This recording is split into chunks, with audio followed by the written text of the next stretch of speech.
ধন্যবাদ সবাইকে আমার কথা শোনার জন্য। আজকে যে বিষয় নিয়ে আলোকপাত করব সে বিষয়টা আসলে আমাদের সবার কাছে অত্যন্ত পরিচিত একটা বিষয়। যে বিষয়টা ইতিহাস নিয়ে। আমরা সবাই আসলে ইতিহাস জানি, শুনি এবং অনেক ক্ষেত্রে বিশ্বাস করি। কিন্তু কেউ আমরা ইতিহাস থেকে শিক্ষা নেই না। এটাই হচ্ছে ইতিহাসের সবথেকে বৃহৎ শিক্ষা। যেমন আজকের কথাই বলি, ১৯৭১ সালে বাংলাদেশের স্বাধীনতার পর জনমনে যে উচ্ছ্বাস সৃষ্টি হয়েছিল তা সামরিক অভ্যুত্থানের মাধ্যমে নিভে যেতে মাত্র ৪ বছর সময় লেগেছিল, অর্থাৎ ১৯৭১ থেকে ১৯৭৫ পর্যন্ত। গত বছর এক তুমুল জনপ্রিয় অভ্যুত্থানের মাধ্যমে বাংলাদেশে দ্বিতীয়বার যে উচ্ছ্বাস দেখা যায় তা দ্রুত নিভে যাবে বলে আশঙ্কা করা হচ্ছে। ২০২৪ সালের আগস্টে ছাত্র নেতৃত্বাধীন এক অভ্যুত্থান তৎকালীন প্রধানমন্ত্রী শেখ হাসিনাকে উৎখাত করে, যিনি গত ১৫ বছরেরও অধিক সময় স্বৈরতান্ত্রিক উপায়ে দেশ শাসন করছিলেন। ক্ষুদ্র ঋণের পথিকৃৎ ও জাতীয়ভাবে শ্রদ্ধেয় বর্তমান মাননীয় প্রধান উপদেষ্টা ডক্টর মোহাম্মদ ইউনূসের নেতৃত্বে একটি অন্তর্বর্তীকালীন সরকার তখনই ক্ষমতা গ্রহণ করে, যেটা হচ্ছে ৮ই আগস্ট ২০২৪, এবং তারা দেশের গণতন্ত্র পুনর্গঠনের প্রতিশ্রুতি পরিব্যক্ত করে। কিন্তু প্রায় ১ বছর হতে চলল সেই প্রতিশ্রুতি ঝুলন্ত অবস্থায় রয়ে গেছে।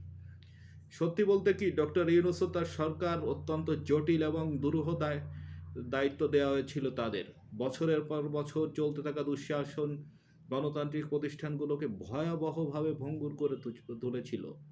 দুর্নীতি ব্যাপকভাবে ছড়িয়ে পড়েছিল, তা আজও স্পষ্ট। দলীয় গুন্ডা বাহিনী অর্থাৎ সরকার বিরোধীদের উপর চ- তখন চড়া হয়েছিল। এটা আসলে বিগত বছরে ১৫ বছর এবং তারও আগেরকার সময় কাহিনীও একই ছিল। আকর্ষণীয় প্রবৃত্তির পর অর্থনীতিও গতি হারিয়ে ফেলে। প্রায় এক পঞ্চমাংশ তরুণ ছিল বেকার। প্রচণ্ডভাবে ক্ষিপ্ত গণ অভ্যুত্থানকারী তরুণদের একটি অংশ, যাদের শেখ হাসিনার সাহায্যকারী ভেবেছিল, তাদের উপর প্রতিশোধ নেওয়ার প্রতিজ্ঞা করে তৎকালীন সরকার। নতুন সরকার ইতিমধ্যে কিছু অগ্রগতি অর্জন করেছে। তাদের আপাত ভাবনা ২০২৬ সালের ফেব্রুয়ারিতে নির্বাচন। অর্থনীতি মন্থর হলেও কিছুটা স্থিতিশীল হয়েছে। মুদ্রাস্ফীতির গতি ধীর হয়েছে। আন্তর্জাতিক ঋণদাতারা ঋণ দিচ্ছে, তবুও এমন আরও অনেক কিছু তারা করছে যেগুলো ঝুঁকিপূর্ণ বলে মনে করা হচ্ছে। বৈদেশিক বিষয়ে বাংলাদেশ বাণিজ্য, বিনিয়োগ ও সস্তা অস্ত্রের সম্ভাবনার আকৃষ্ট হয়ে এখন চীনের দিকে ঝুঁকে পড়ছে। এটি আমেরিকার সঙ্গে দেশটির সম্পর্ক বিপন্ন করে তুলবে, যা আমাদের দেশের রপ্তানি পণ্যের বড় ক্রেতা, এবং আমেরিকার প্রেসিডেন্ট ট্রাম্প প্রশাসনের সহায়তা হ্রাসের আগ পর্যন্ত অন্যতম গুরুত্বপূর্ণ দাতা ছিল এই মার্কিন প্রশাসন। চীনের দিকে ঝুঁকে পড়ার পাশাপাশি পাকিস্তানের সঙ্গে আরও বেশি নমনীয়তা ভারতকেও ক্ষুব্ধ করে তুলছে। গত গ্রীষ্মে পর্যন্ত বাংলাদেশের বিশাল প্রতিবেশীর সঙ্গে উন্নত সম্পর্ক ছিল, কিন্তু এখন তা দুর্বল বলে মনে হচ্ছে। সাম্প্রতিক মাসগুলোতে ভারত একটি ট্রান্সশিপমেন্ট চুক্তি বাতিল করেছে, যা উপকারভোগী ছিল বাংলাদেশের সংস্থাগুলো, এবং দেশটি বাংলাদেশি অভিবাসী বলে বহু লোক বহিষ্কার করে তাদেরকে বাংলাদেশে ফেরত পাঠাচ্ছে। এখন দেশটি এক গুরুত্বপূর্ণ নদীর পানি বন্টন চুক্তির পুনঃবিবেচনা করতে চায়, অর্থাৎ গঙ্গা পানি চুক্তি।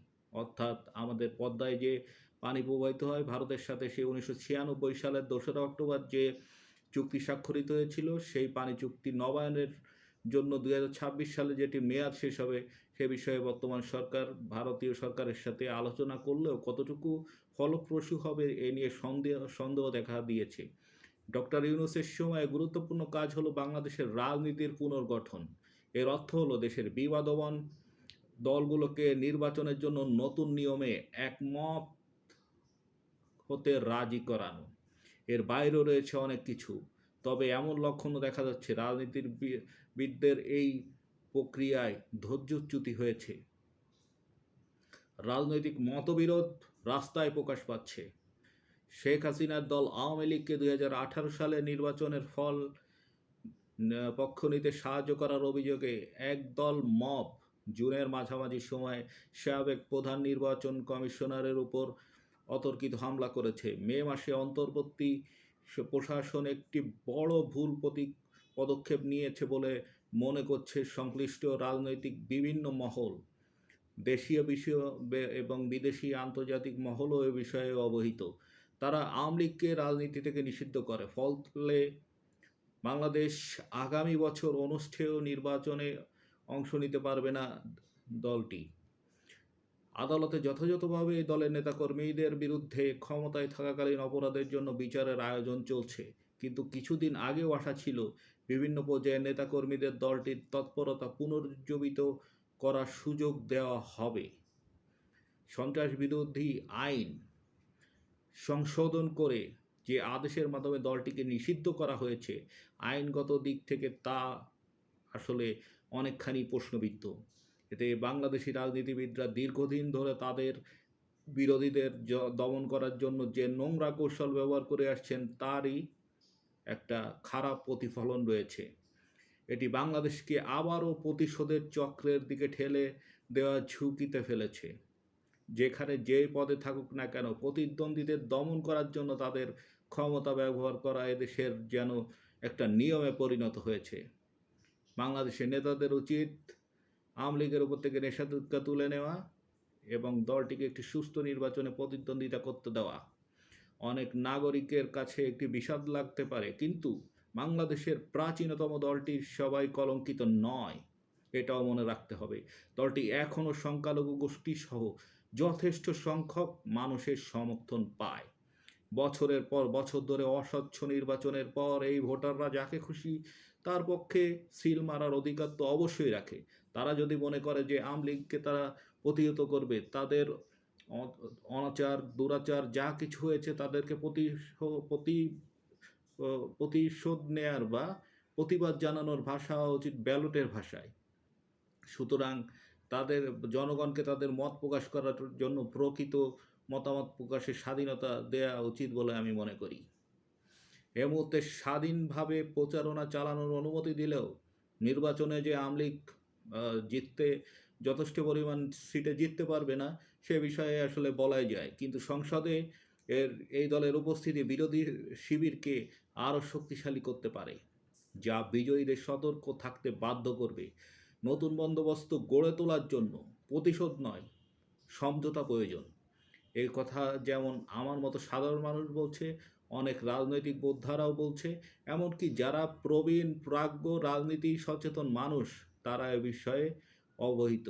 সুতরাং এমন একটি নির্বাচনের ব্যবস্থা করা উচিত যে নির্বাচনে অপরাধীরা তাদের অপরাধের জন্য জনগণের কাছে ব্যালটের মাধ্যমে পরিহিত হোক, তারা বর্জিত হোক, তারা নিন্দিত হোক জনগণের ভোটের ভাষায়। আজকে এ পর্যন্তই। ধন্যবাদ সবাইকে।